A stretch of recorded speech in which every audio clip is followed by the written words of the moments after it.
তোমার দোকান থেকে নেওয়া হবে। আর তোমার জন্য আমার দোকানের বিরিয়ানি একদিনের জন্য একেবারে বিনামূল্যে। অসংখ্য ধন্যবাদ। বিরিয়ানি না খাওয়ালেও আপনি যে আমার থেকে ফুলকপি কিনবেন সেখানে আমার অনেকটাই লাভ হবে। আজকে বুঝতে পারলাম সৎ থাকলে নিজেরও কতটা উপকার হয়। সৎ পথে ব্যবসা করলে ওপরওয়ালা মঙ্গল করেন। তা দাদা, তোমার বিয়ে হয়ে গেছে? হ্যাঁ, হয়ে গেছে, কিন্তু কেন বলুন তো?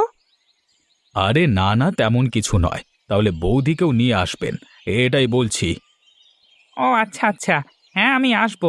তবে আজকে হয়তো হবে না, কালকে আসবো। এখন আসি, বাড়িতে আবার অনেক কাজ পড়ে আছে। একটা ভালো কাজ করে সত্যিই খুব ভালো লাগছে। যাই হোক, কারোর সাহায্য তো করতে পেরেছি। দাদা, এই গ্রামে যে ফুলকপির বিরিয়ানি বিক্রি হয় সেটা কোথায় বলতে পারবেন? হ্যাঁ, কেন পারবো না? আমি ওই দোকান থেকেই আসছি। বিরিয়ানি খেতে এসেছেন নাকি? হ্যাঁ দাদা, অনেকদিন থেকেই তো শুনছি ফুলকপির বিরিয়ানি খুব ভালো হচ্ছে, তাই ভাবলাম আজকে চলে আসি। ভালোই করেছেন। যদিও বা আমি খাইনি, তবে একবার খেলে মুখে লেগে থাকবে এতটুকু বলতে পারি।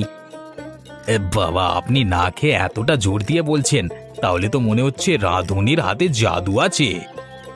সেটা আপনারা খেয়ে দেখলেই বুঝতে পারবেন। তবে দামটা কিন্তু 50 টাকা। টাকা পয়সা নিয়ে আমাদের কোনো সমস্যা নেই, একবার ইচ্ছে করেছে যখন যত টাকাই দাম হোক না কেন খেয়েই ছাড়বো। তোমাদের এখন অল্প বয়স, তোমাদের যা ইচ্ছে করবে তাই করতে পারবে। আমাদের বিয়ে হয়েছে, সংসার করছি, যা ইচ্ছে যায় তাতে তোমার খরচ করতে পারি না। ওই জন্যই তো এখন খরচা করে নিচ্ছি, যা ইচ্ছে আছে পূরণ করে নিচ্ছি। বিয়ের পর তো আর করতে পারবো না। তোমাদেরকে ঠিকানাটা বলে দিই। এখান থেকে সোজা যাবে, একটা 4 মাথার মোড় পড়বে, সেখান থেকে বাঁ দিক নিয়ে নেবে, তারপর সোজা গেলেই দেখতে পেয়ে যাবে। অসংখ্য ধন্যবাদ দাদা, তাহলে এখন আমরা আসি। হ্যাঁ হ্যাঁ, যাও যাও, ভালোভাবে খাওয়া দাওয়া করো, কেমন?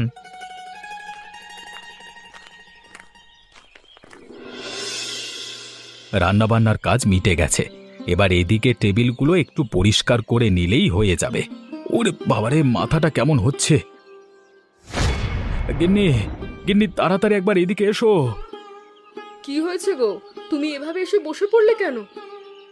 গিন্নি, আমার মাথাটা কেমন ঘুরে গেল যেন।